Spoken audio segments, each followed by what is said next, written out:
What's up, guys? So, within this interview, we have returning guest Alex Merkin, who directed the latest film that was released on October 6th of 2018 for Sci-Fi 31 Days of Halloween, No Escape Room. Maybe within this film, you'll think twice about visiting an escape room because you may never know if you'll ever be seen again.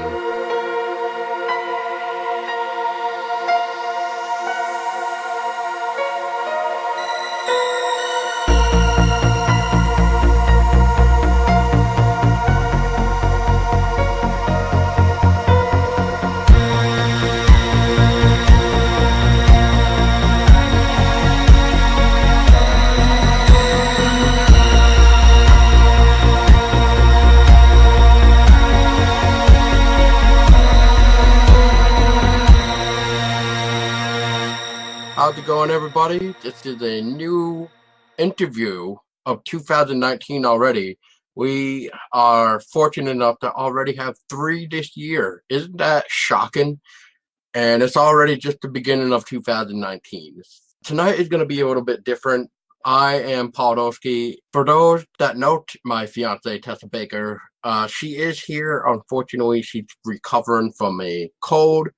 And tonight, as we're recording this interview, actually, with our special returning guest, which I will stay in a second, is, we got 3 episodes recorded today. So she wanted to try to hold on to her voice, especially from the recovering from the nasty flu. And, it's that time of year where it's always going to be coming around somewhere. But back on track, we got returning guests. As you may have heard him before from last year for his film House of the Witch. Here is none other than Alex Merkin. Hello, Alex. Welcome back. Hey, thank you for having me back. I appreciate it. You're, like I said, you're always welcome back, Alex. I like I like the bond and chattiness that we had last time. So I figured, hey, why not, right? And plus, you had a nice movie that came out last year in October that premiered on Sci-Fi, which was called No Escape Room, which is what we're going to be talking tonight. That's right. Well, thank you. Yeah, no, I enjoyed being here last time, and I'm happy to be back again. That's right. No Escape Room, not to be confused with Escape Room, which if people are not familiar with No Escape Room, maybe they might think that it's a movie that was put out quickly to match the bigger budget Escape Room, but actually we were out there first. So I had never heard of Escape Room until well after the movie came out, and I was sitting in a theater, and I was very surprised to see some similarities, but not accusing anybody of anything. just was surprised to see it so quickly. So anyway, yeah. Yeah, no, it's exactly like what you said.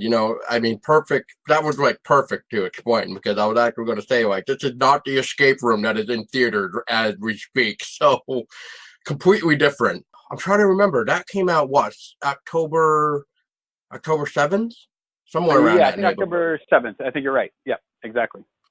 Yeah. So yeah, we premiered. We were a part of the Sci-Fi 31 Days of Halloween. I think we kicked off the whole month. So that was fun. Yeah. Second time we've had a nice premiere during that slot. So. Was the first one House of the Witch? Yeah, House of the Witch premiered the year before on 31 Days of Halloween. So that was great. Oh, they both have a little, they both have a little theatrical thing, and then they after that they premiered it to the broader public, through Sci-Fi. So. Oh, that's cool. So that's cool. Great. Yeah. It sounds great. And speaking of greatness, let's just take a minute and appreciate this No Escape Room that we're going to be talking about with a small synopsis, which is when an escape room attraction turned from a fun bonding activity to a dangerous paranormal experience, a father and daughter must flee from an angry spirit. So yeah, and it looks like it was released on October 6th, actually. So I was a day off. Whatever, it happened. Okay. Close enough. Close enough. Yeah, close enough. But so Alex, for the returning of maybe somebody that hasn't really heard the House of the Witch episode with you, just if you wouldn't mind again just explaining just a small origin story of who you are. Sure.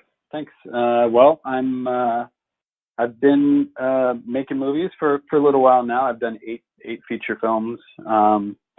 I started off with I made a movie over at Universal for my first feature that starred Brittany Murphy and Mike Vogel and Danny Pino, called Across the Hall.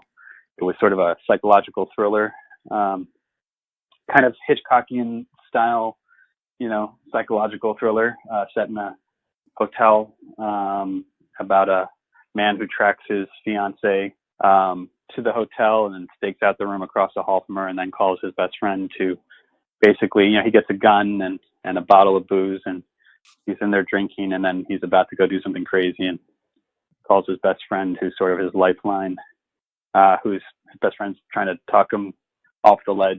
And it's a fun tight little thriller that actually started off as a short film that we made with Adrian Grenier from Entourage, and that movie, when it came out in I think 2005, we won something like 50 awards and did really well, and then sort of spawned my whole sort of film career. So yeah, I've had the good fortune of since then working steadily and making movies every year. So I'm very lucky to do it. Well, that's amazing, Alex, and all the more reason to just say keep up the good work of what you're doing already. So yeah, thank you, appreciate it. I really appreciate that. Thank you. Yeah, no, you're very welcome.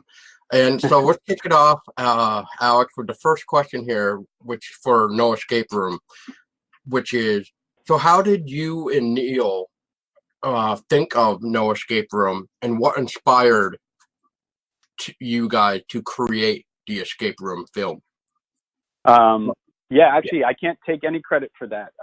Neil had some partners. Neil and his partners over at the company Mar Vista, they were sort of throwing around some ideas to think, because I told you about Neil actually last time that we spoke, and he's somebody who I really like to collaborate with. He's a great producer.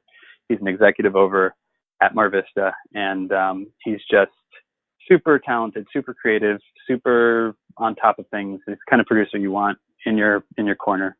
So we've had a great experience working together, and we have other films on the horizon that we're going to be doing together. But so he called me up and basically started pitching some of the idea of it. Essentially, some of the elements of it. It's an escape room. It's a father-daughter movie.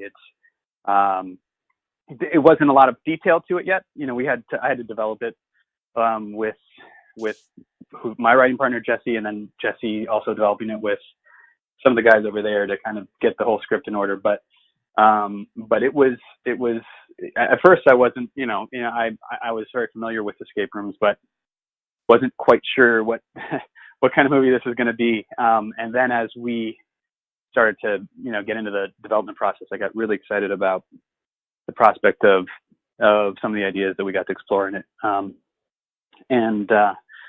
So it really came about with those guys over there. There's a guy named David Massey, and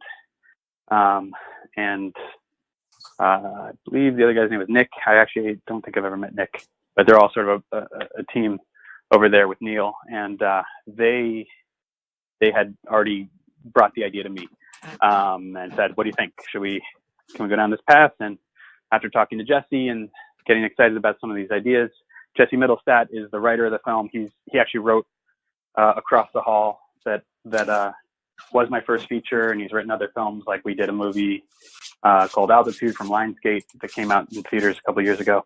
So I always like working with Jesse, and we collaborate really well together, and we just started getting really excited about some of the ideas And I knew one of the biggest elements that we wanted to think about and consider in it was just sort of whether or not this was a game, whether or not, like, is this really extreme parlor tricks that are, that these guys are, the experience that these characters are going through, or is there something paranormal and more extreme happening, something bigger happening? And it was sort of fun to play with that.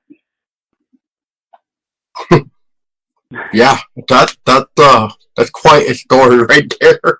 And it's kind of cool that you think of like the paranormal aspect, because usually when you think of like an escape room, this is to my knowledge, because I have never tried one yet, but I mean, I don't really think you would ever think it would be a dangerous thing unless it's one of those horror type theme ones, I guess. But if you're thinking of going in there just to help out each other, kind of like all these characters did, but then they ended up, having something completely different going on. And yeah, it's just kind of cool. And that was one of the things, originally we weren't sure, like, at first there were sort of different ideas kind of jumping around, like, is it going to be a movie like Cube? Is it going to be more high tech?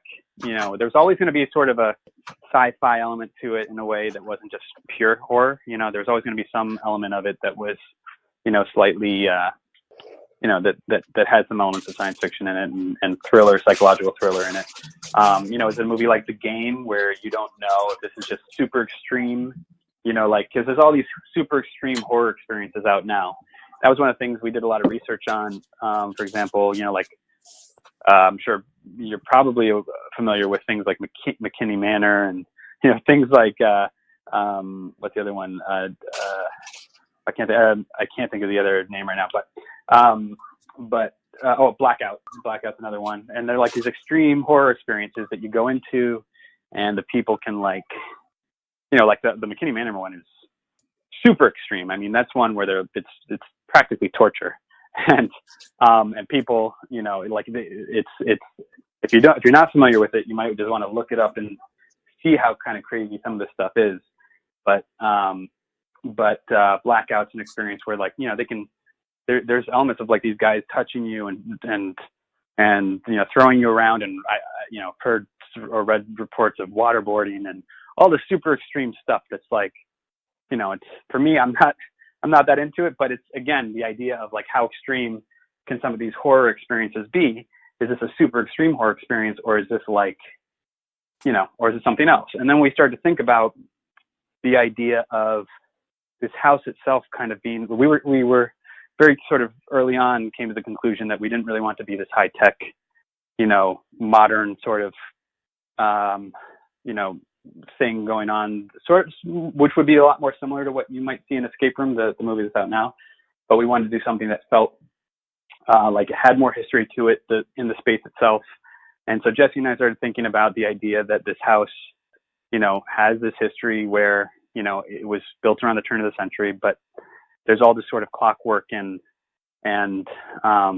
mythology behind it, where you have this sort of deranged, an obsessive scientist, who's obsessed with trying to create. It's almost like the house itself that he's built is like a giant three-dimensional conductor towards the paranormal. It's almost like a giant living Ouija board in a way, where you can walk through and contact in different ways that other, cultures and experiment with the idea of reaching across to the other side. So that was, sort of the idea of like, is that just is what these guys experiences are, is their experience that this is just a backstory to some extreme game, and it's just like it's all BS, or is there actually some truth to what they're being told? And so that's what we liked playing with, and it became really fun to kind of see each room as like a different element of how to reach across and contact the other side and interact with, and sort of like this giant antenna and this weird thing, the space that you're playing with things and powers that you're not really, that's pretty dangerous to be playing with. And are these guys like in like being treated like, you know, rats in some sick experiment where they're being used to conduct these experiments, trying to reach out to the other side. Or is it all a game? So that was the fun. That was the fun sort of thinking it up and where we could go into, you know, some of the ideas of what that would mean, and explore some more primitive ideas of spiritualism and you know, like the ayahuasca and or, you know, other sort of radio devices and things that again, but the idea, like the house itself has this is sort of this giant machine, and is sort of this with this clockwork behind it, and it's constantly transforming and changing, and all with the purpose of amplifying that spiritual, you know, connection. If that makes sense. Yeah, and in short term too, it's almost saying like the house, as you were saying, the house is like its own Ouija board. You could also say that. So right. The house is like coming alive, like it is alive, and right. Like everything in the house, all the devices are meant for the other side to be able to reach back. So like you have all these machines and devices so that they can also, once you've crossed over and once you're dead, you can reach back and communicate, you know, and you know what I'm saying? So that's kind of this cool space that you enter into. And that sort of accounts for, when you watch the movie, there's a lot of psychological things that happen that are a little like, you know, we play with this idea of like looping and echoes of, you might see yourself, or you might see some element of yourself, or be interacting with yourself at a later date or an earlier time, and having these sort of like time looping and echoes that go on throughout the movie. So, and again, whether or not that's like, is that from this crazy tea that they drank in the beginning that's just sort of hallucinogenic, or is there really some other stuff happening, you know? And that was the fun, getting to play with that. Yeah, I would say so. So we noticed that at the beginning of the movie too, we get the first two characters, which are Michael and Karen, father and daughter, and we noticed like their relationship with each other isn't really like the strongest. It's almost as if the daughter is more connected to her mother than the father, which is completely normal. I mean, I'll throw it out there too. Like when my mother and father were together before the big divorce that they had that separated my family, you know, I was always with my dad, so I connected better with him. It's just like my sister connected better with my mother. So when you know, when the divorce happened, it's almost like a bomb that went off. So my thought, and I mean, I look back at it now and I think to myself, wow, maybe if I was a little bit older to understand what was really going on, I would maybe understand it better than like I do today.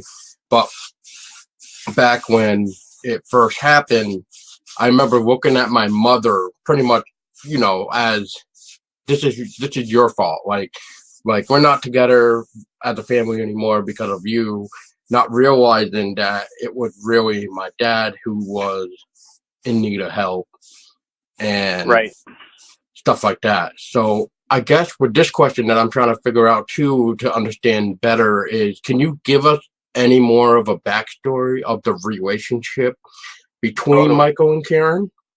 Yeah, that's a great question, and I'm really glad you picked up on that, because that, you know, we did want to really explore some of the, you know, more complex aspects of this relationship, which is that that family is divorced. Karen is essentially in a space where she's starting to grow, and she only gets to see her father, you know, one week out of the year, or for one weekend, and so like that's the extent of his time with her. He says that you know, earlier on in the diner there, and you know, there's some elements of her starting to grow and come into her own and find her own voice, and he's still sort of treating her like a little girl that he remembers her being, and there are elements also of her blaming him very specifically for the divorce. And that's actually something that does come up later on. There is sort of this idea and suggestion in the film that Michael himself had a bit of a weakness, and you might notice it in the scene when we call it the lady in the water scene, but it's just this idea of like that's what sort of gets manifested there. Spoilers, I guess, but what gets manifested there is sort of this manifestation of a weakness of his, which is this sort of female siren calling to him, which again is part of the story of the house itself, but is something that would tempt him and would sort of hypnotize him. But that's all very subtle, and it's not something that really is ever. We never wanted to outright state anything like that. Okay, he cheated, and they, or something like that. That's not really where we wanted to go with it, other than to suggest that there's some reason for, or possibly some reason why Karen blames, Michael for the divorce. But there's also that element of just, as a teenage girl, 16, 17, getting into that age range, wants to start, forming her own identity and figuring out who she is, and pulling away from her father more, and not wanting to be, treated like a child, and not wanting to be doing, like, kind of resenting that she has to go on this, weekend excursion with Dad. Originally they were going to go ride horses, which she wasn't, she used to be into, she's not really into anymore. And that was closed down. She's annoyed at her father. He doesn't really keep up with, it's like in the conversation in the car about, her homework, and there was actually some conversation that we cut out of the film earlier on when they're in the diner where, he had tried to order her some like sandwich with meat on it, and she's been vegetarian for the last couple months or past year, and he has no clue about it. And just all these things where he just can't keep up with the fact that she's changing. Changing. And, yeah. and she resents that, and she resents that he sees the old her, the younger her, the person she isn't anymore. And she resents the fact that, when you live with the other parent, there's all that opportunity for that, for blaming the one that's not there anymore. And he, on his side, feels so much guilt, and he's trying so hard, and he's so insecure about his relationship with her. And that whole thing that's going on with the necklace in the film is really just this idea that, yeah, she's bitter, she's upset, she's angry, but she does love him, and his insecurities they're not, he doesn't need to try so hard. He doesn't need to fight so hard against all what's happening. He can be much more secure in the fact that at the end of the day, that's why you see her in private, and why he gets that look of her at the very end of the film. Again, spoilers, but at the very end of the film, when he gets that look at her actually putting on this necklace that he thought she doesn't wear anymore, and that he had given to her, but it was really, that's her way of staying connected with him privately. She doesn't want him to know that she loves him. She's angry. She doesn't, outwardly, she doesn't want him to know, but on the inside, she also feels guilty. She loves him, but she can't help feeling angry, and she can't help being mean at times because she is angry. And it's sort of one of those inevitable things that just kind of suck when, families start to split up, and when they start to fight, and they start to, people start to, there's a place to put your anger, and it might be your father when he's the one that's not around, or vice versa. And, that's just one of those inevitable things, that we wanted to explore. So I'm really, I'm happy you caught that though. And that's great. Well, yeah, I mean, just like I was mentioning about my family, I've seen so much things like when I was younger where, it boggled my brain that, it's almost like one of those things like I was living a horror story at one point where it's just like, like, I don't really say this too much, but I remember when this nasty fight of my family broke out, and I'm just standing there watching this all go down. And one of the things I will never forget about this fight is when my mother was trying to call 911 because of my dad. He snapped. He completely lost it. And while my mother was even on the phone, he took the cord, the wired telephone. I know we're talking back in the day, so I'm probably ancient dinosaur here because all we see nowadays is wireless stuff. But anyway, he took the phone cord and wrapped it around my mother's throat, pretty much choking her with the phone cord. And then at that point in time, wow. I'm just standing there like, what the hell? Like, I'm frozen. Like, I don't even know what to do. Like, you know, and then my sister, who isn't frozen, go to the telephone and start talking to the operator.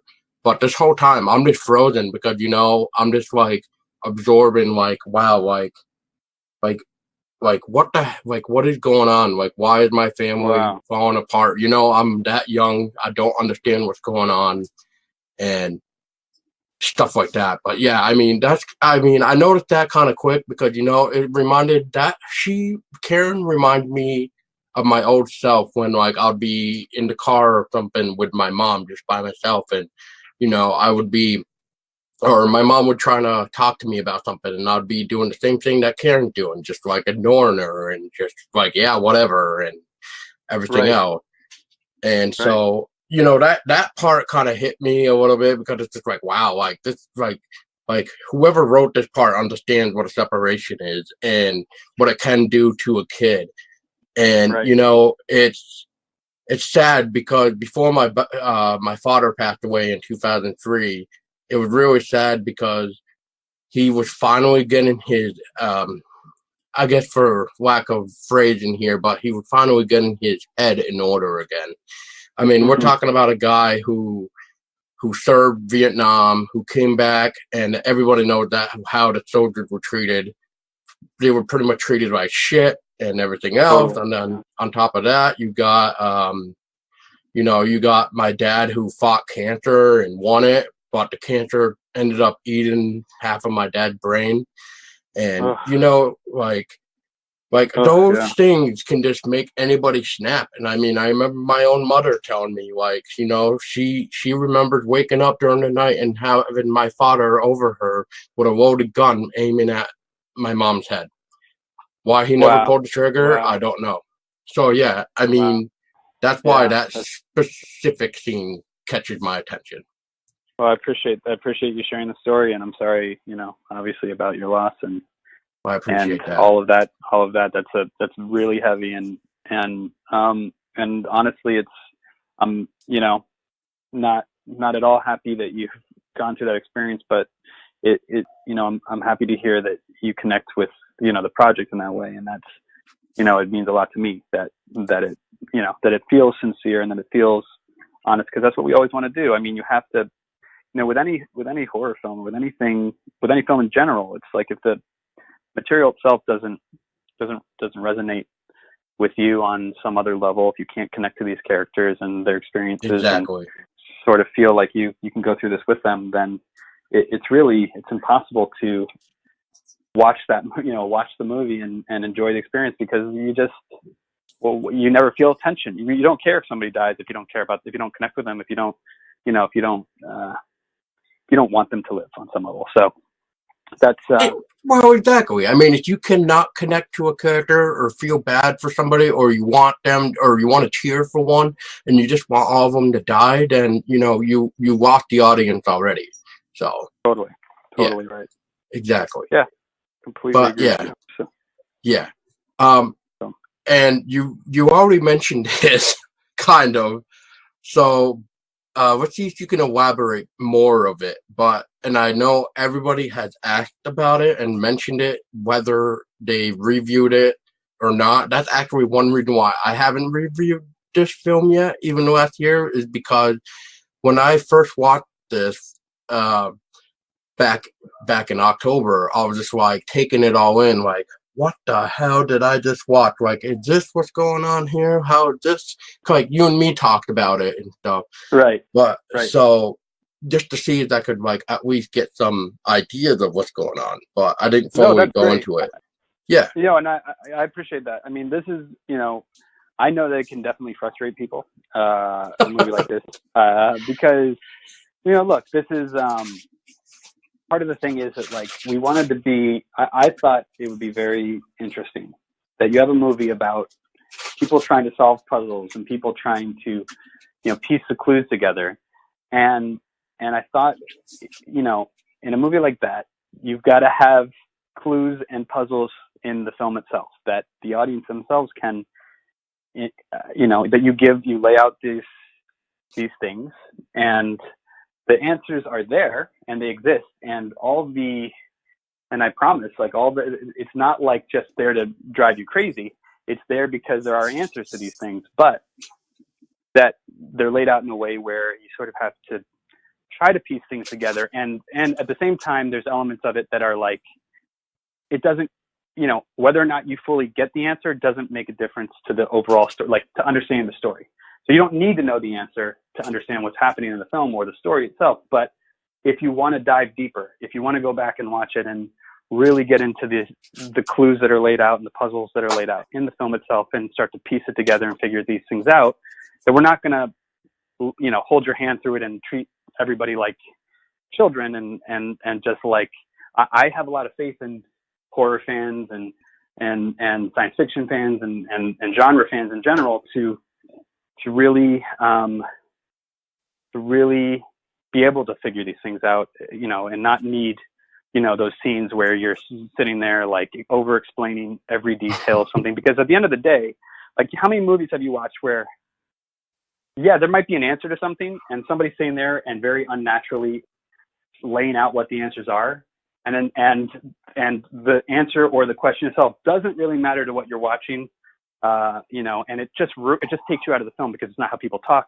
It's not what's actually, it's like, and they're treating you like an idiot, and so there's elements like that in movies like that. And again, I was well aware that some people be frustrated, especially with trying to figure out what's happening at the end or this or that. I personally don't think it's too confusing, but at the same time, to me, if you don't like it, the answers are like, if you're close but not exact, it's not going to hurt. It's not going to hurt your experience of what you're seeing in the film. Like, the immediate dangers and threats are always there, and what you're seeing, it's not like that. It's not like, oh, I don't understand. Who's that guy, or why does he want, like, it's not that kind of thing that you have to understand. It's really trying to get a sense of, like, you're trying to put your finger on the supernatural elements or puzzle elements of the house itself and how it operates and how it functions. And so whether or not you get it, it's not really the end of, like, because if you don't get it, it's just like, well, okay, you can sit there and go, it's paranormal. Like, this house is not of this world. Like, this house functions in a space not of this world. This house sort of functions beyond this world. This house functions like it's sort of this gateway and sort of this, sort of this middle zone between one world and the next, right? So things can happen that you may never be able to wrap your mind around, because it's just that I personally have answers for everything, but it's not going to ruin the movie if you don't get it. Do you know what I'm saying? Does that make sense? No, I completely understand what you're saying. Yeah, I mean, we don't want everything to be explained. I mean, we want film to tell us a little bit, but we also want to use our own imagination to do the rest. Right. Exactly. And so the motivations are there. Everything, like, I could answer any question about it, and some I might and some I might not, in case it's something that I think would hurt somebody else's experience of trying to figure it out themselves. But in private, I could tell you the answer to everything, including see, I'm always interested in what people think.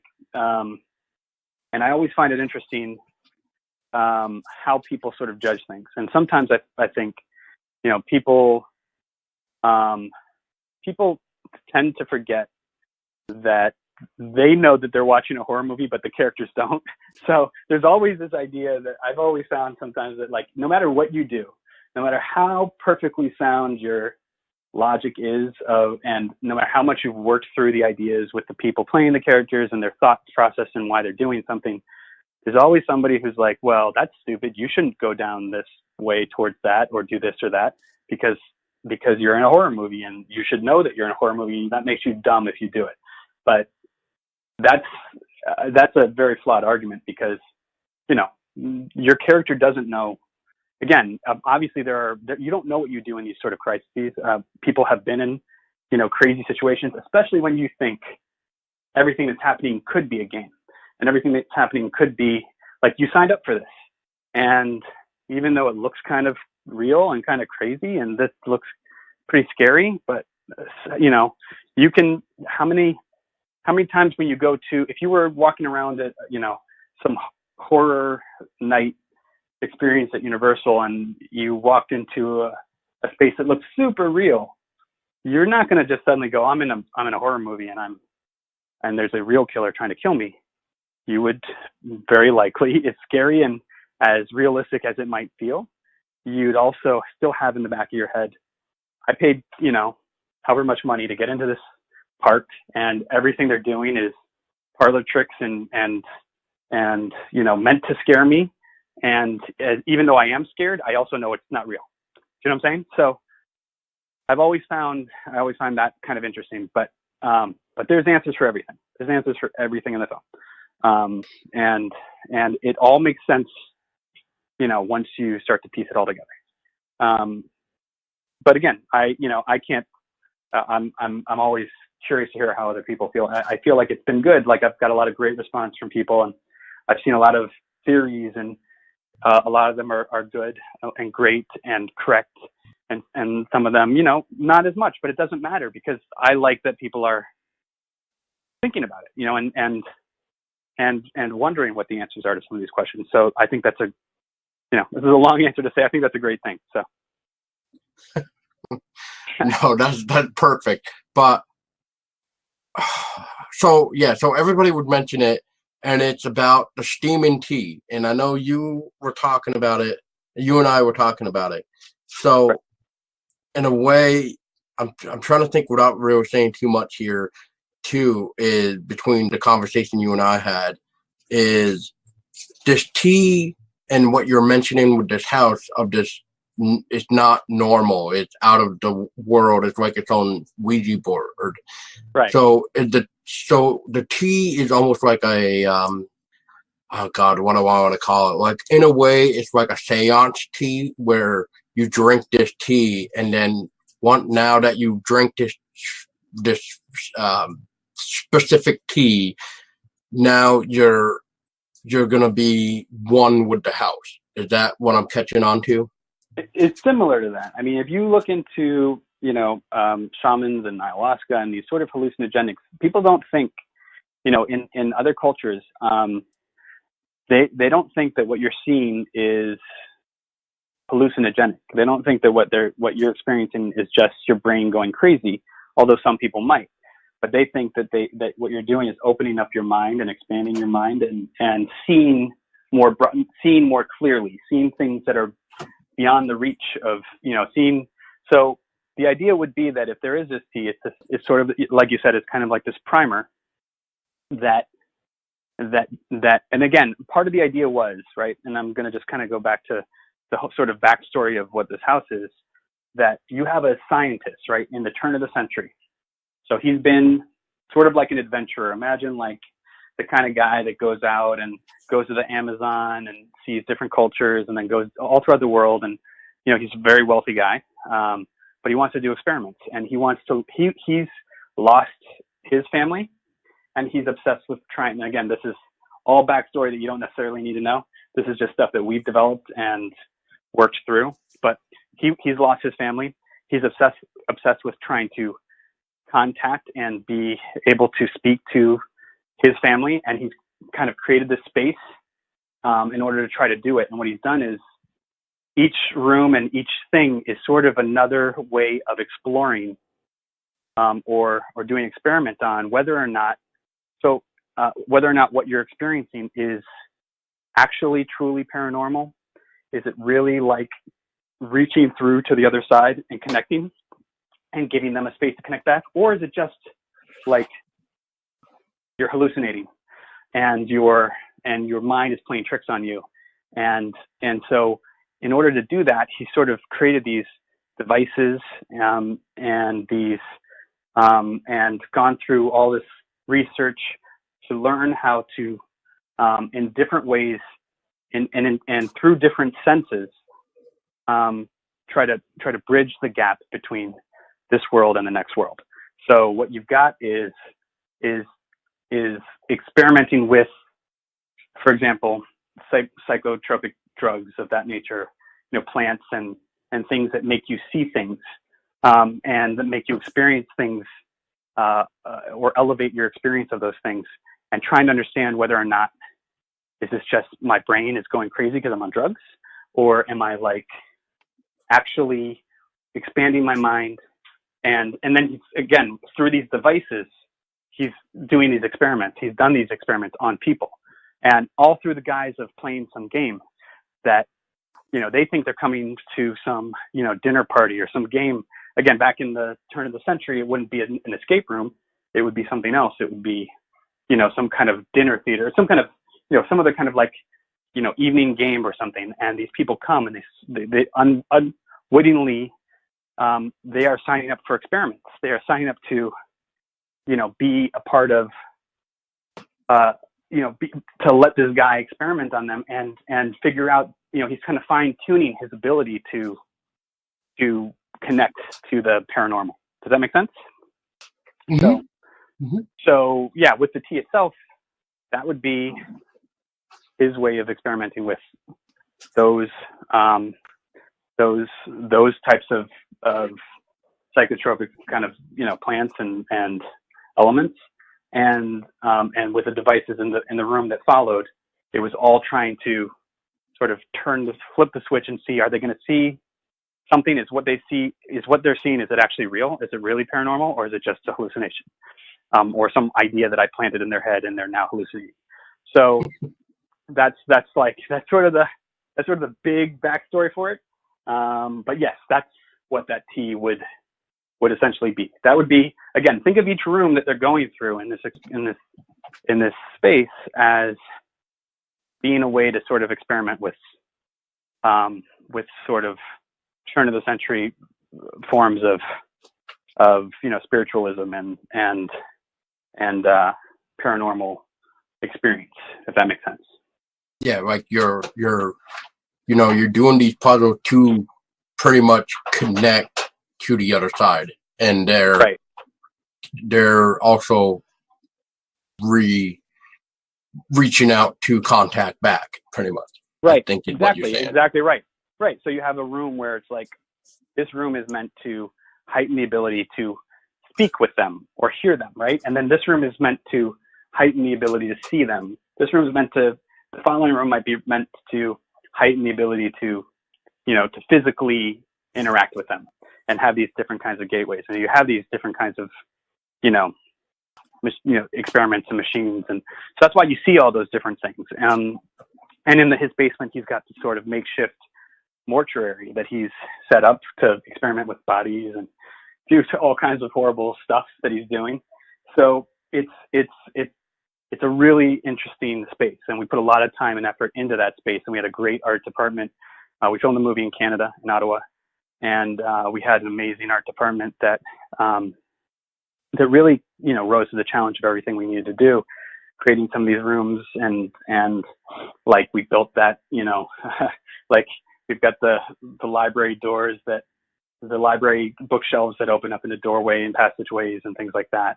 And, we built that whole like mortuary in the basement. It was a real house in Ottawa, but we built everything on the inside of it. So it was really cool.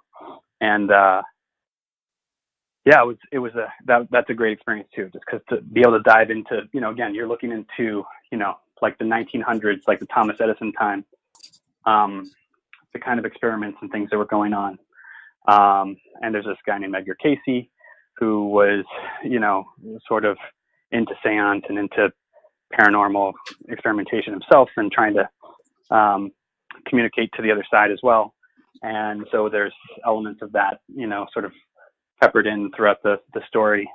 We actually had a whole sort of storyline in the study that they get into that we cut out of the movie just because, not because the scene itself wasn't working. It was just getting too long. But, where they find all this literature on Casey and some of the other turn of the century folk who are doing, paranormal experimentation and things like that. So it's great. It's a lot of fun to have that sort of rich backstory. Obviously, it then leads to a lot of questions because we put in, we'll put in lots of clues and ideas, and it's nice. I mean, one of the nice things is that you see, audience members sometimes see things and they want to know more about it.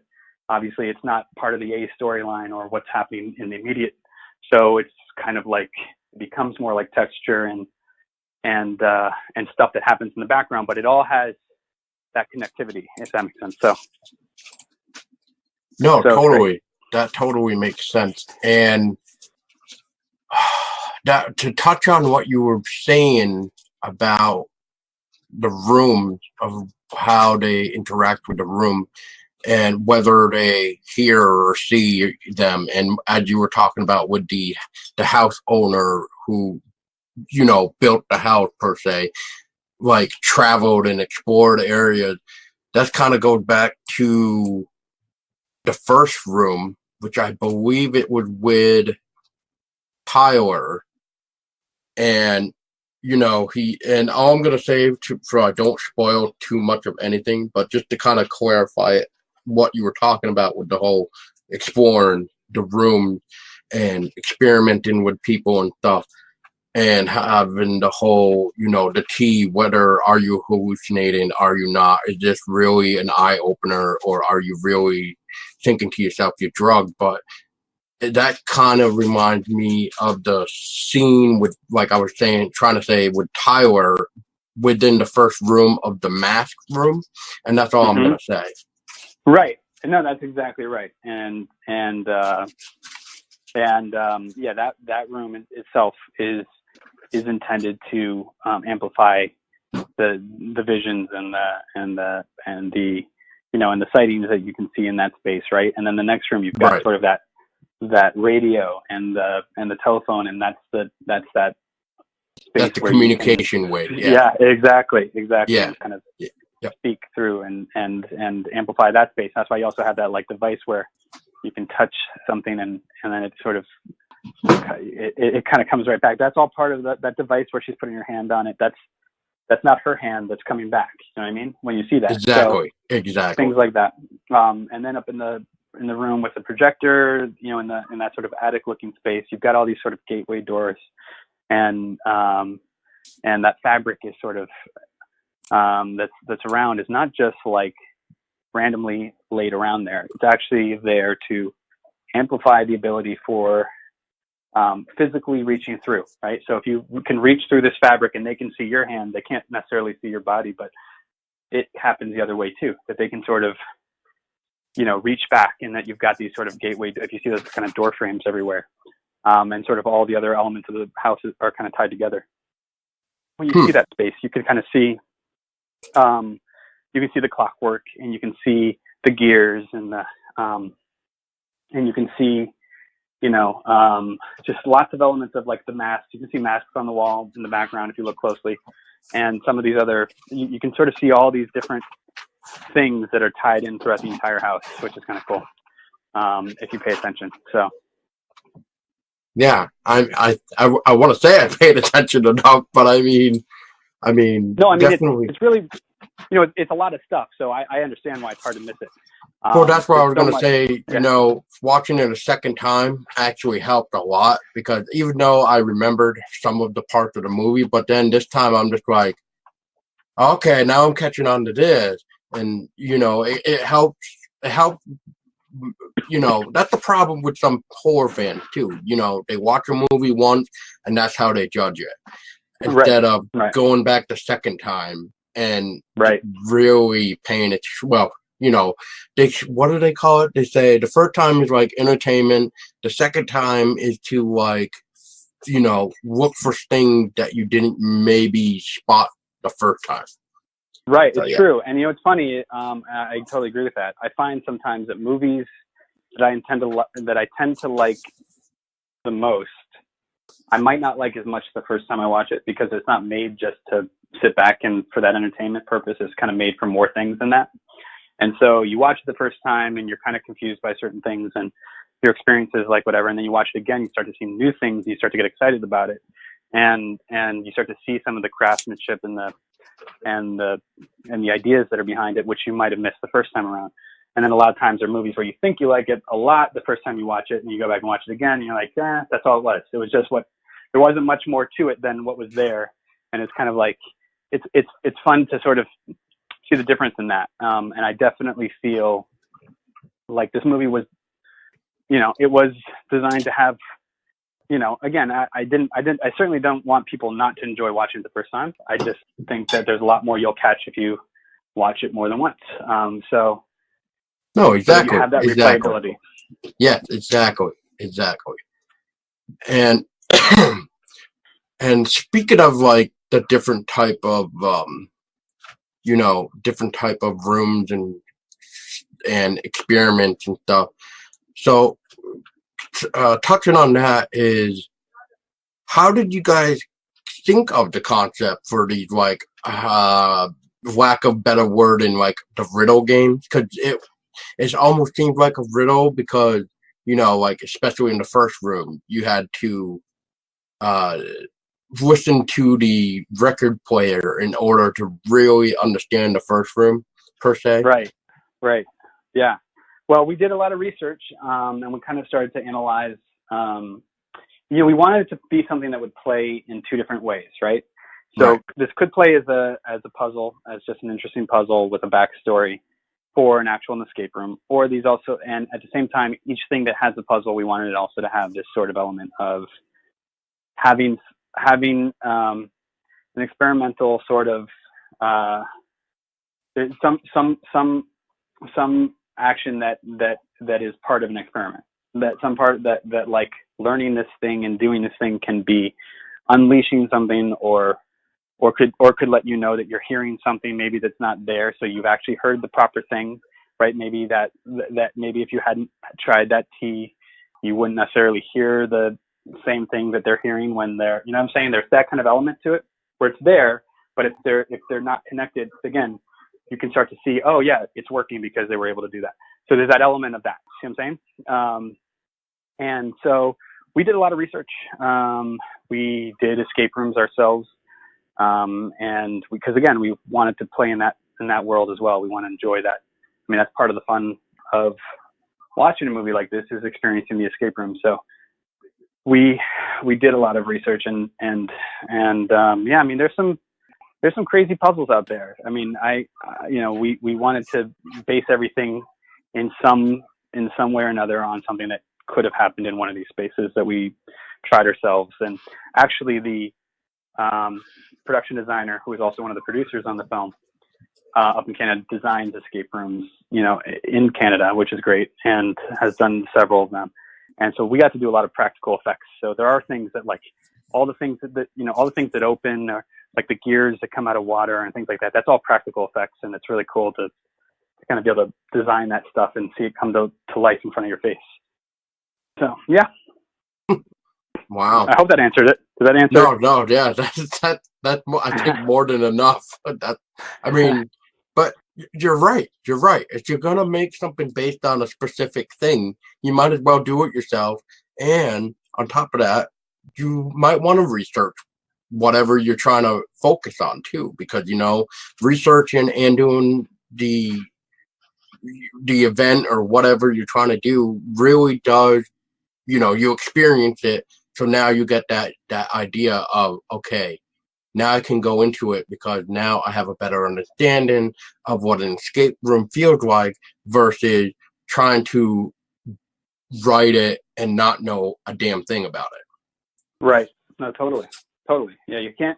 I believe firmly in researching things that occupy the world of, the movies that I'm making, because I want there to be that authenticity to the material, so that, like, whatever it is, we've done research. We haven't, like, whatever it is that we're working on, there's been a whole lot of research that's gone on into the film, and you know, I never just kind of go into something blindly and go, well, you know, it might not make sense to anybody in the real world, but who cares? It's a movie, and like I just don't, you know, I don't believe in that. I want it to, you know, and one of the great things about doing some of that research is that it opens up doors and ideas that you never even considered before. So I think that's the other part that's great. But you want people who've experienced this kind of thing to be able to see the authenticity in some of that. So. Agreed. Oh yeah, I 100% agree. And one thing I noticed, like, in this film, like your last film with like House of the Witch, is once again the amazing lighting that you guys have done, and I kind of saying that too is because last time when we had you on the show, you promised us the first look into your upcoming project, which at the time we didn't know what the hell you were talking about until you kind of sent us the screenshots and you kind of told us a little bit more. But I just remember seeing these, you know, these unedited pictures or per se. And I just remember seeing the lights in some of these stills where I'm just like, wow, you know, this is just spot on. Like examples would be, look at the lighting that you guys did with the mask room, the very first room, and then the second room, which when I wrote this question down, just to kind of give you an idea of what I'm calling it, it's called the invention room, where like, so that lighting in there. Yeah. Well, thank you. I appreciate that. Yeah. We, you know, obviously I feel this way about any movie in particular, but especially with a horror film. I mean, atmosphere is such an important element of it. And creating that atmosphere and maintaining that atmosphere and basing it in a way where it's like, you want to look, I mean, I appreciate movies that feel very,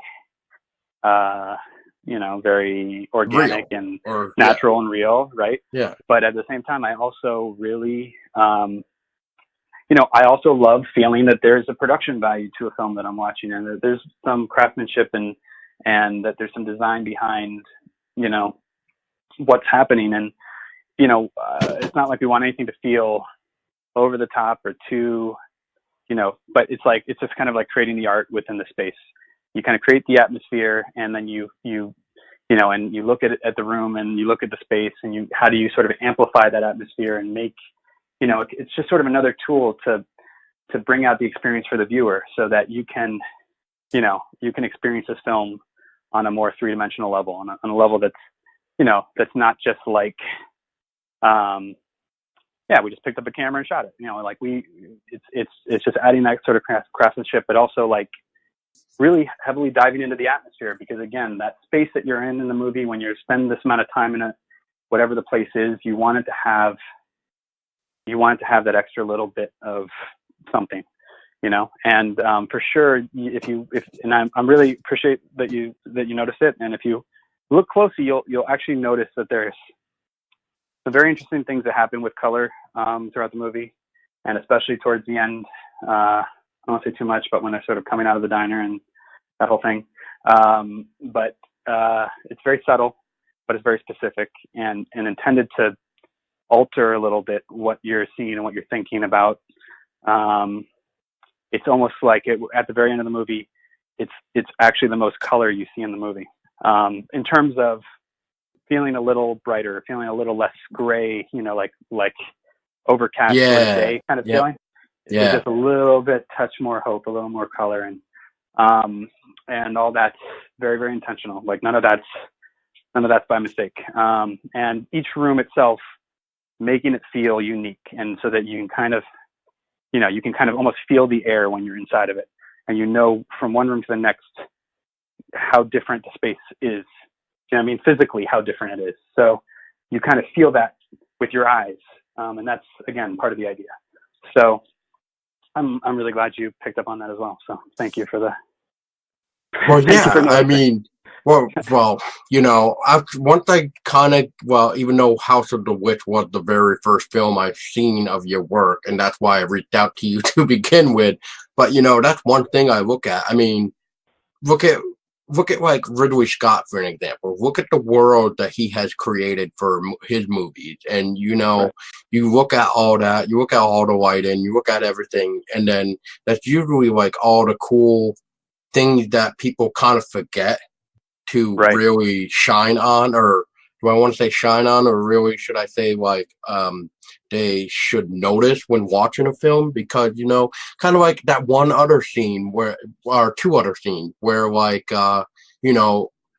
Karen is walking around that main hallway that we first saw when they first came in, and you Right. got the lights coming in, and then you Right. got I believe it was Michael who noticed like the light that was coming through the keyhole from the door. Right. Like all that Totally. stuff is just like, it's amazing. And you And gotta you gotta appreciate that too, because like you're saying, like like the colors are different throughout the film, and it's almost like the same, like how do I want to word this? It's like saying, okay, so you see the light coming through like the window or the door hole, the keyhole, and that's almost a way of saying, okay, this might be a little grungy looking, but there is still a real world out there, if that makes right. sense. Exactly. No, 100%. That's exactly right. I always think that brings this element of what's beyond the wall and what you're not able to get to, and what's that sort of like, it's like dangling that hope and that desire to get past those walls back to that light. It almost reaches out to you, and I'm glad you recognize that. And film is obviously such a visual thing. I think a movie like this is so important. One of the things also, is the sound itself. Like, so the soundscape of a movie, especially a movie like this, is super, super important, but you can't forget about the visuals and about that space, because you can make up a lot of ground with sound, in any film that you're doing, but people still got to watch it, and it still has to have that visual texture and sort of, that appeal in a way, even if you're watching something that's grungy or like when they're downstairs and that, like in that old school like mortuary, it's like it still has this visual appeal, I think, and that's the idea of it, with the colors and the sort of like, you can kind of feel the air, because you see the light coming in feels a little warmer from the window, but the room itself is green and cold, and you can kind of feel the cold air, how the light from the window hits the cold air and what it does when it hits it.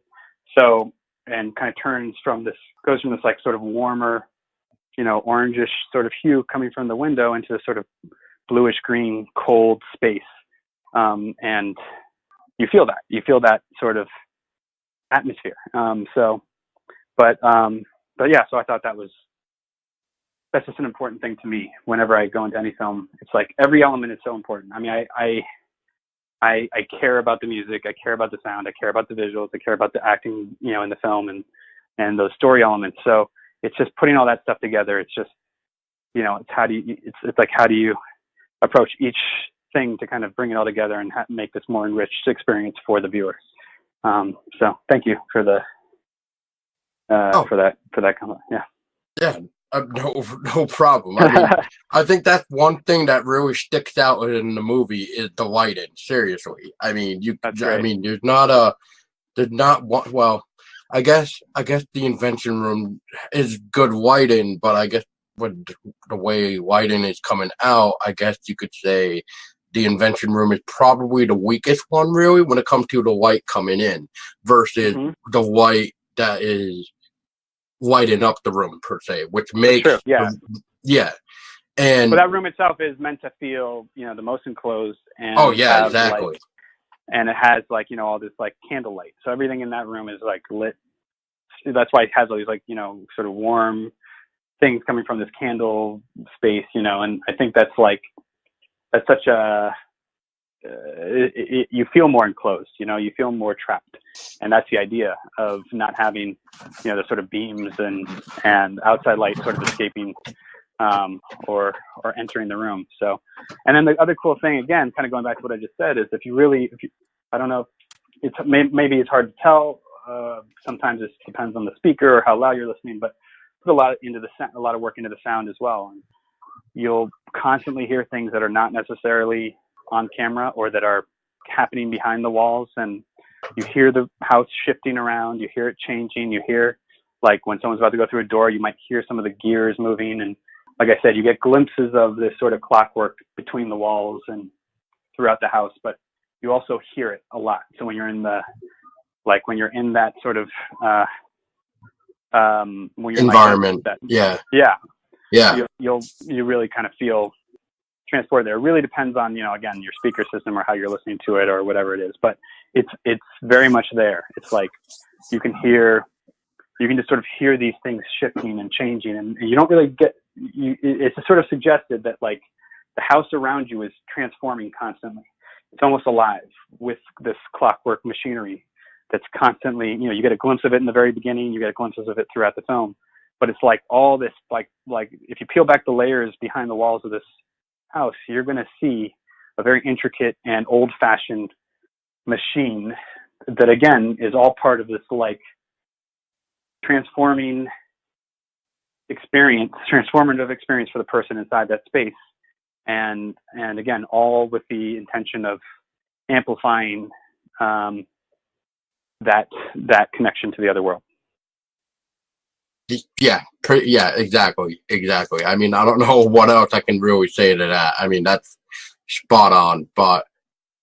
And as you're mentioning gears, we notice, or like every time a specific thing would happen, whether it was a certain door or the clock in the invention room, we got to see the nice gear machine in action, really. So Alex, what type of challenges, if there were any challenges, or that came when filming or creating those scenes for the gear scenes? Well, there were challenges for sure. I mean, you always have to think in advance. Some of the gears were practical, and some of them were like CGI. CGI amplified and effects later. And what you do is it's really about kind of, you have to design all of it for, you know, again, it all has to fit together. Like the practical and the CGI all have to kind of be of the same world and match. And you don't want to do anything in the practical world that's going to limit you in the CGI world. And you have to kind of have the foresight to be like, all right, well, the camera's going to go into the wall here and create this thing, and and you'll see the gears turning there, and it's going to release this little device, and then you're going to come out here and see it coming out into the, you know, like in the clock or through the walls. Or like, again, the one that we did with the Lady in Water, that was like this giant, like that was the biggest gear that we had. It's a giant hydraulic gear that went into the water, and they had to design that. So, you know, I mean, imagine you're creating this thing that has to sort of, you know, spin underwater and just sort of crest the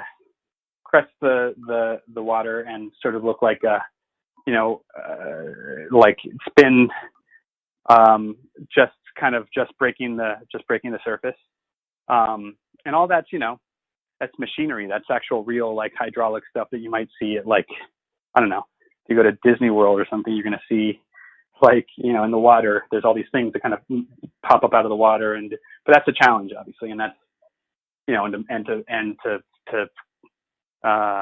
to do all that while you're filming, it's, you know, it's never easy. We had chains moving and all this stuff happening. All that stuff was practical. Wow.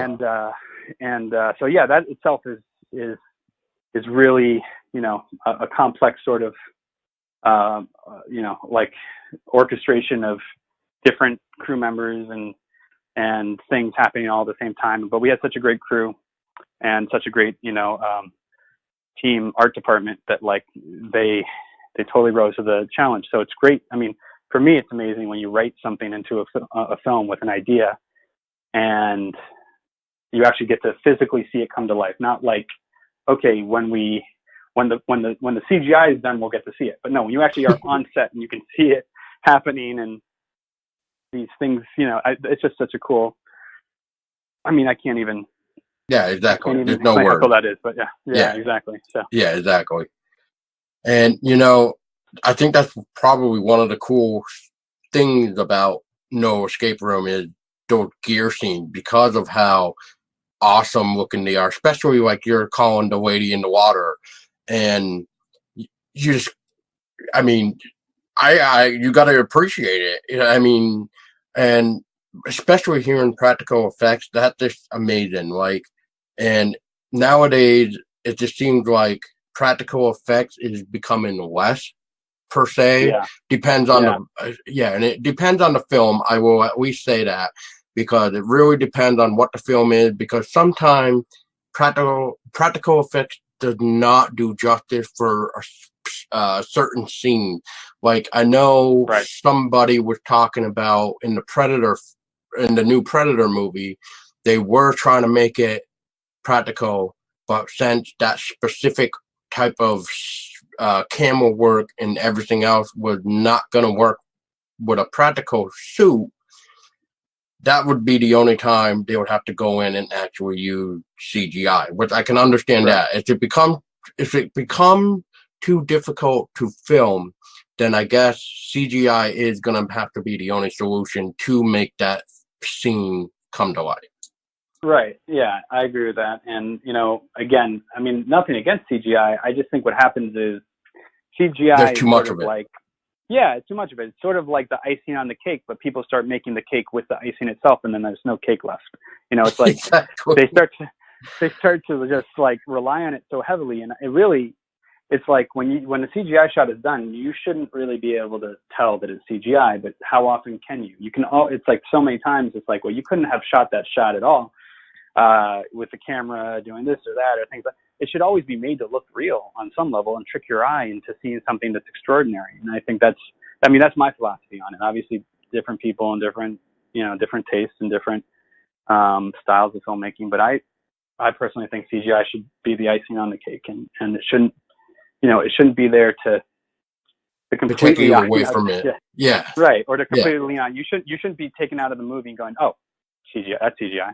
It's like you should be able to watch the whole thing together and love this beautiful blend of every element of the film working perfectly and none of it sticking out and calling attention to itself. So yeah, that's just such it's a privilege to be able to do it. And obviously it's important to do it whenever you're able to do it. And I personally think like what's cool to me using CGI is like the things that you could that are very mundane, or that are very like, I don't know, in terms of certain like camera shots, or, if you look back to like Fight Club, where it's like the CGI in that movie is like CGI, even though it's very early, and certainly dated by today's standards, there's still something really cool about a camera that flies through, like, even though that this isn't a real camera, this has to be super exceptional camera work, but it's like flying through a garbage can around garbage. That's not like anything, but it makes it like just creates this super extended, look into the world. And that's when the style works for, that's when it's like this completely alternate thing. But when it's like if you're doing a movie about dinosaurs or monsters and CGI is like, again, the camera's doing all this. Like, I personally think in a situation like that, yeah, you have to do the dinosaur. Maybe you have to do the dinosaur CGI for most of it CGI, right? But your camera work shouldn't look like it should look like you shot that. It should look like it was physically shot, and that's what's going to make it look really amazing. Not when the camera itself is also flying through the trees and doing all, and like you're like, okay, well, there's no part of the shot that anybody could, even if you had a real dinosaur running through the woods, you couldn't shoot this shot that's flying underneath. That's like nobody could shoot that. Nobody could film what you're filming right now. So it looks fake. It already looks fake because they're breaking this sort of physical the practicality of how you would be able to do that. But when you go back to something like Steven Spielberg, when he made Jurassic Park, that still stands up as some of the best and that was in 1993, and that still stands up as some of the best CGI work, because he wasn't, there was this element of like, with the CGI itself, the camera still looks like you could have filmed it. You know what I mean? It looks like you could have filmed, the camera was placed here and the camera was placed there, and there's some technique to the way that they're doing it where, then you look at Jurassic World and the camera's like, it's like flying through the trees and and it's like, that doesn't look real at all. It looks like a video game. You're watching a video game, even though the technology itself is so much better, and it's so much more, like it's like the texture on the dinosaur, all this stuff looks better, but the way they're treating it is worse. So it's weird. It's weird to me when people don't fully grasp that. I think that's one of the things that some of the other, sometimes you see that in filmmaking and you're like, sometimes people get it. Like the camera work looks real, and even though that's Godzilla or something, but it's like, that's good.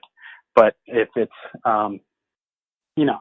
if it's something that definitely could never get done, that's, I just always find that problematic. But oh yeah, I mean, it's kind of like those old TV shows where we walk with the dinosaurs or whatever, and right. they show us the real bone, but then they turn the show into like a CGI or animation thing to show us that specific scene or how that specific dinosaur moves and acts, and especially how they defend themselves or attack the prey, depending on whatever it is.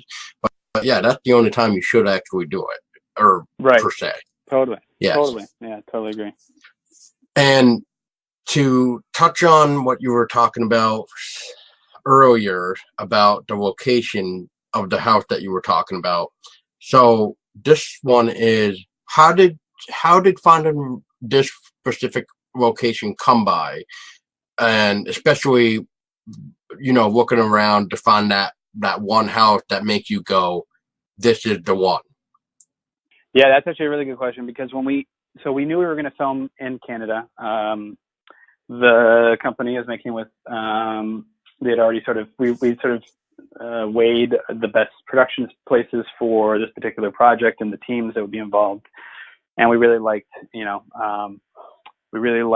what was coming together through this company out there. So once we got out there, originally the plan was, we would just use a house for the exterior, and we were going to build everything on a stage.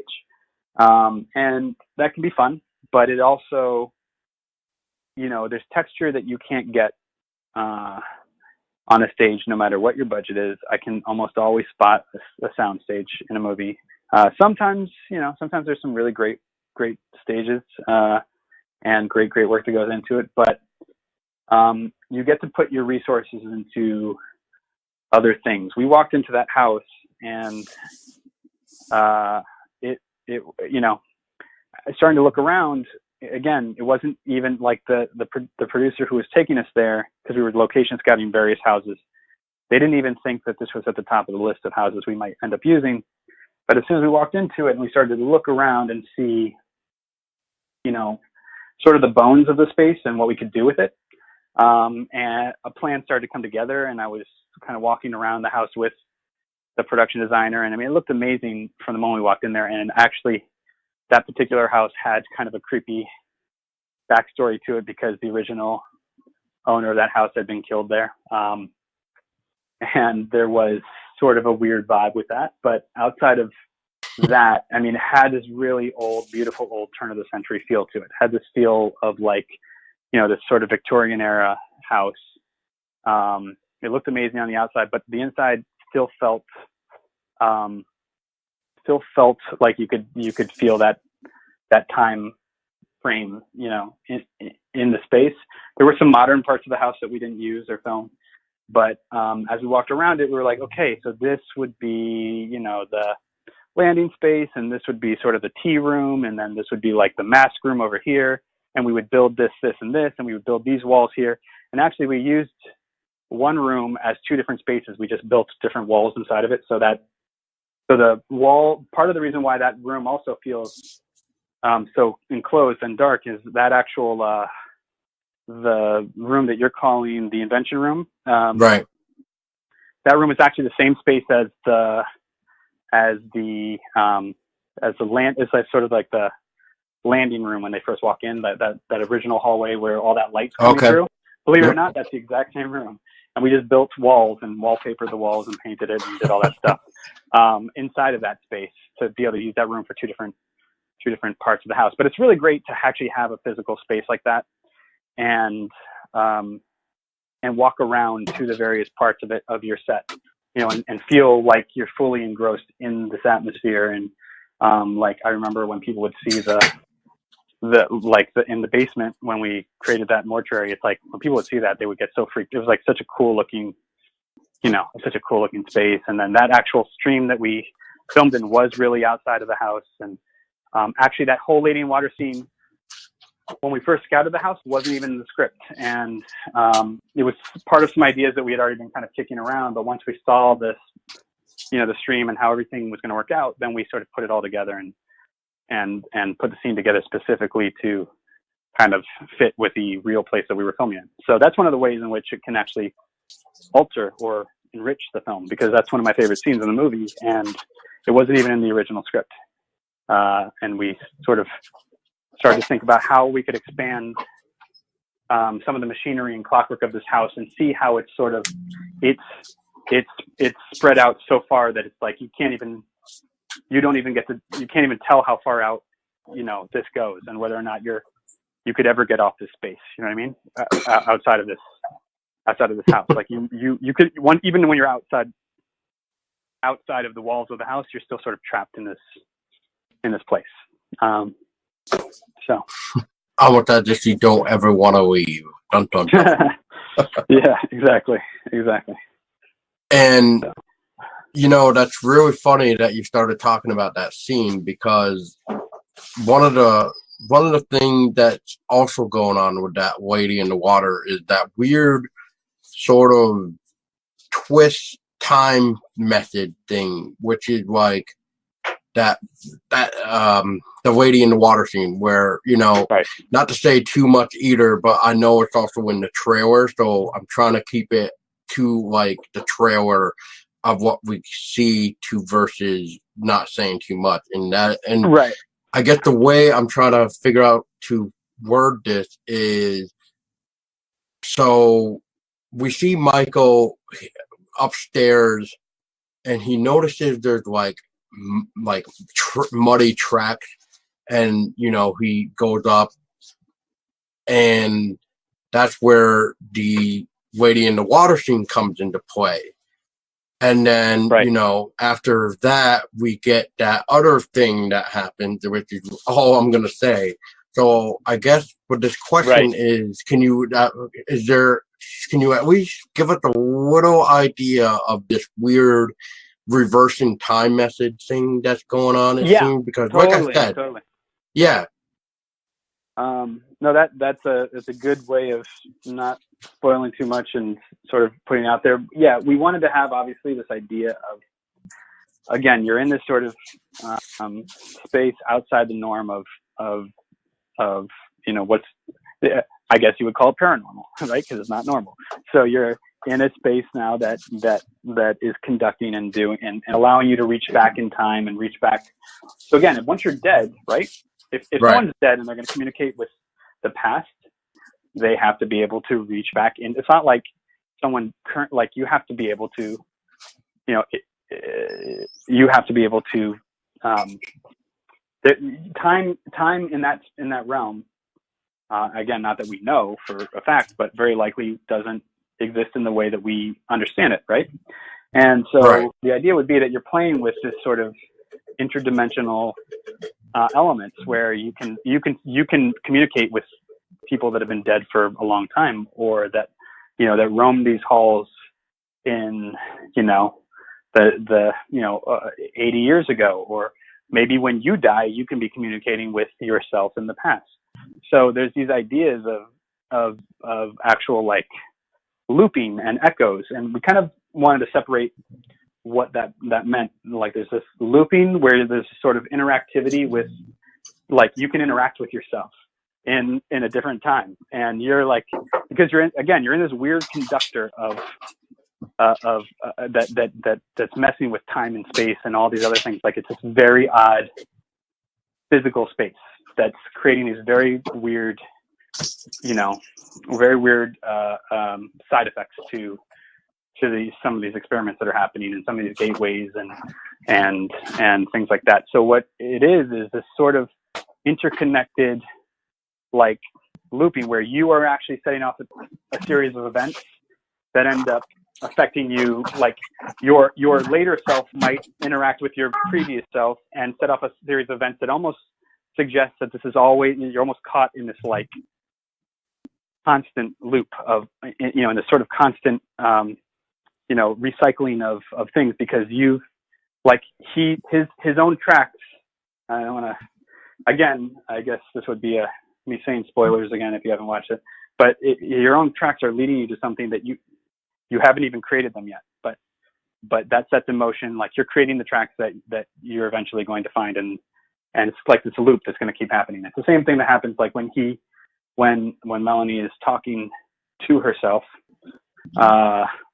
earlier in the film, through that they're hearing that voice, and it's her own voice, and the voice tells Tyler to run because she's just seen something that horrifies her later in the film, and in trying to save him, she's actually setting in motion the series of events that end up that lead towards the danger that she's trying to save him from. And it's this weird, again, it's like that thing where like even if you could go back in time and try to affect yourself, you're still going to end up in this, like if you time travel back, you are actually affecting something that was always going to be the way it was anyway, so that you were always going to return and affect yourself. Do you see what I'm saying? Like it was always just sort of like folding back on time and space. And so that's some of the elements that we wanted to play with, again, because once you start to get into that space of, interdimensional and paranormal activity where you're crossing over, it's like, what are the effects of that? What are the physical effects of that? And how does time and space bend now in that sort of world? And so those are the ideas that we were playing with, without trying to get, too specific, without ruining anything. You're in a space that is meant for basically turning off the way you experience time in places, and that's why you have all these clocks around and all these like old-fashioned kind of things like that. And again, the gears and the clockwork. It's like it's turning off. Again, we experience time in a very linear fashion, but if you were to remove that and or take away the experience of that, again, it's like these experiences that cross each other and interact with each other and fold back on each other and perpetuate certain things. In some ways, it becomes somewhat like some kind of purgatory or a residual haunting. Exactly, because you get caught in a loop, and you get caught in these sort of like these sort of like things that will just constantly be looping back on themselves. So that's the idea behind it. That's cool. So, Alex, before I give you these last two questions, is there anything that I have not touched on that you feel like we should know about, or do you feel like we pretty much once again covered it all up to this point? I think we have. It's hard for me, I'm sure I'll think of things. So I'm like, I should have told you about this or that, because there's so much. Obviously, whenever you get into anything like this, it's like it's months and months and months, maybe almost a year of experience, and it's all like it's hard to summarize all that stuff in one sentence. Right, exactly. Yeah. But I think you've done a pretty thorough and good job of kind of covering the bases on those things. Well, thank you. So I guess now with No Escape Room that got premiered back on October 6th of 2018. So that was the Sci-Fi's 31 Days of Halloween.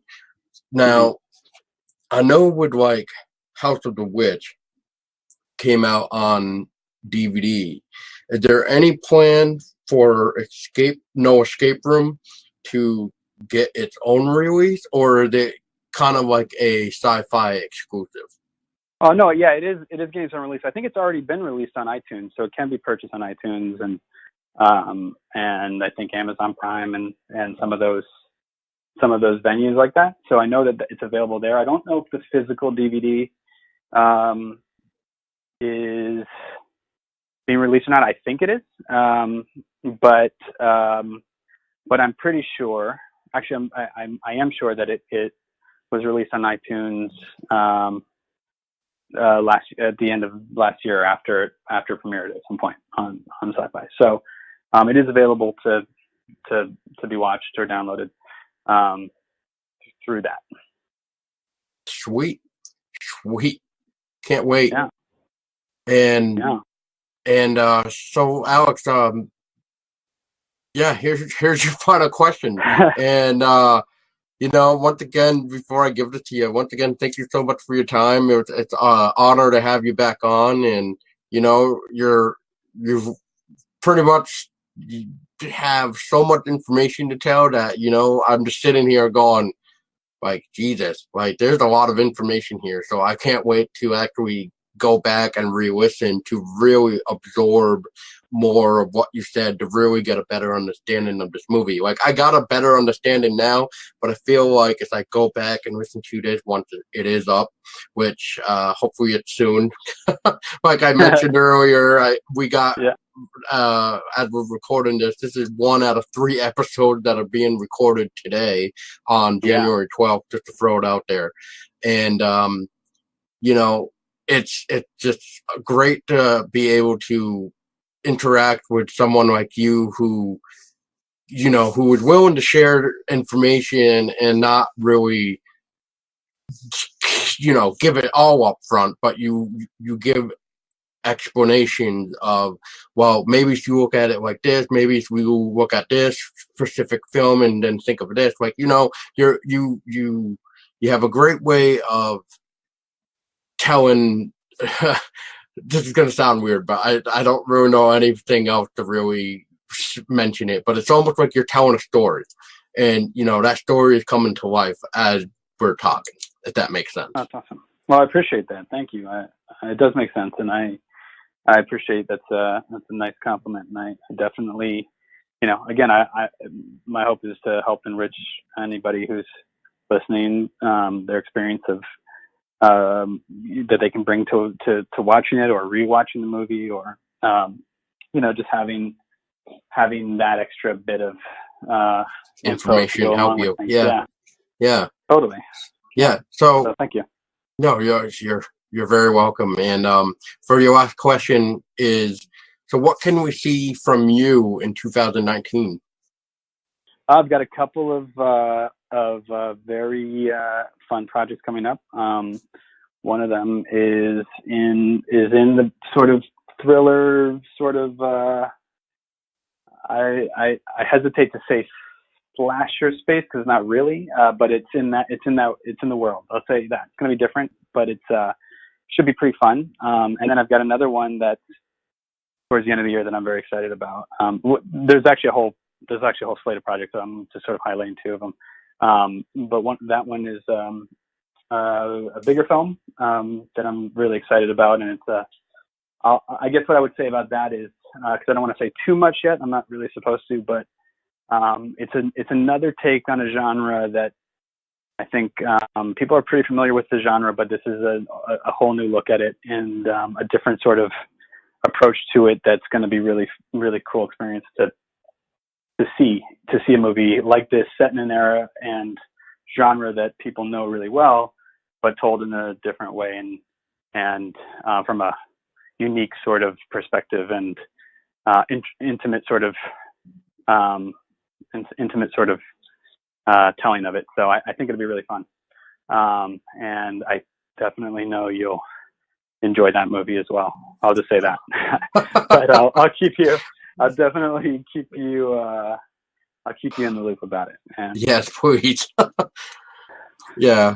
Yeah. That's kind of funny that you say that. You're the second person that says something like that, and I'm gonna give a shout out to Bill Oberst Jr. for a minute, because back in 2017 when we first interviewed him, he was talking to us about a movie he had done where he played like a necrophiliac weird clown in Circus of the Dead.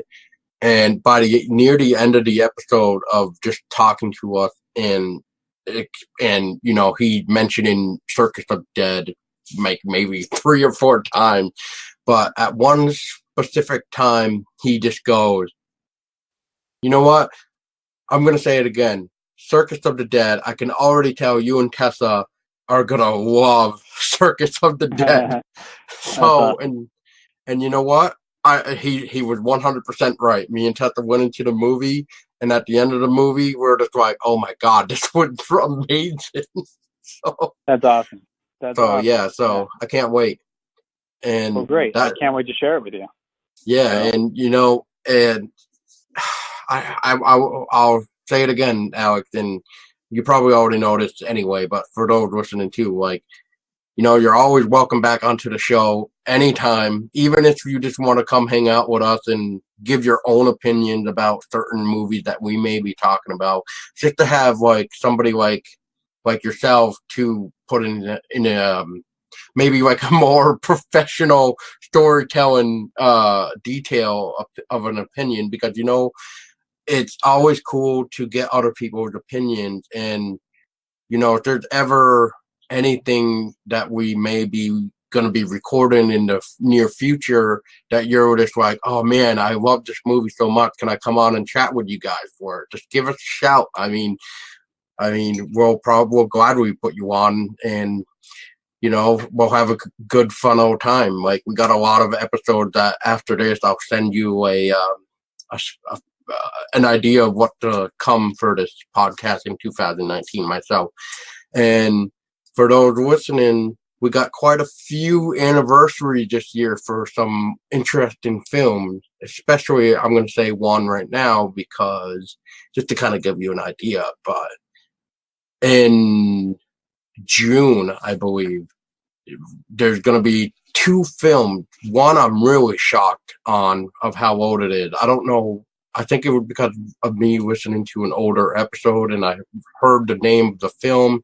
And then for some weird reason, I just wanted to look it up. And then I did my math. And then I find out this film is going to be having its 90th anniversary in June. And that is the silent black and white film Nosferatu. So you bet your sweet butt that we will be doing a 90th anniversary episode for Nosferatu. That's awesome. That's really awesome. Yeah, that's great. Yeah. Well, thank you so much for the invite. I absolutely would love to take you up on that sometime. I always enjoy talking to you, and I appreciate the time and the interest in the stuff that I'm doing, and certainly always interested in stuff other people are doing. So that's really great. Yeah, so, definitely. Thank you. And one last thing, Alex, before we end this, is if people want to find you to keep in touch of your upcoming project, to learn of what's really coming out with you and what you're working on, where can people find you?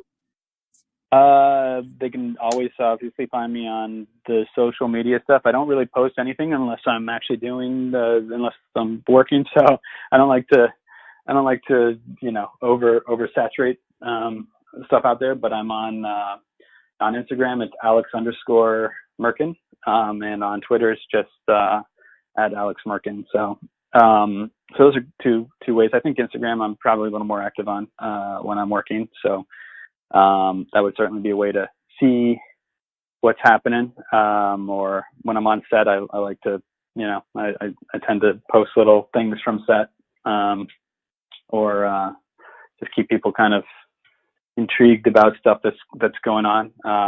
And outside of that, it's just always a matter of like kind of staying in touch with people who are interested in the work. And I think that's probably the best way to find me. So yeah. Well, there you go, guys. And once again, thank you, Alex, for your time. And This was like a pretty amazing conversation already, and I hope I didn't step on too many boundaries. I tried to do my best. No, you did great. You did great. Absolutely, I appreciate it. Thank you so much for having me. And yeah, I'm always happy to give you guys exclusives and come back. So appreciate it. And wow, thank you. Yeah. Well, thank you so much. Great. And for those listening, as always, like we always end any type of episode, and just hopefully you keep up with us too. And as always, stay scary, everyone. Stay scary.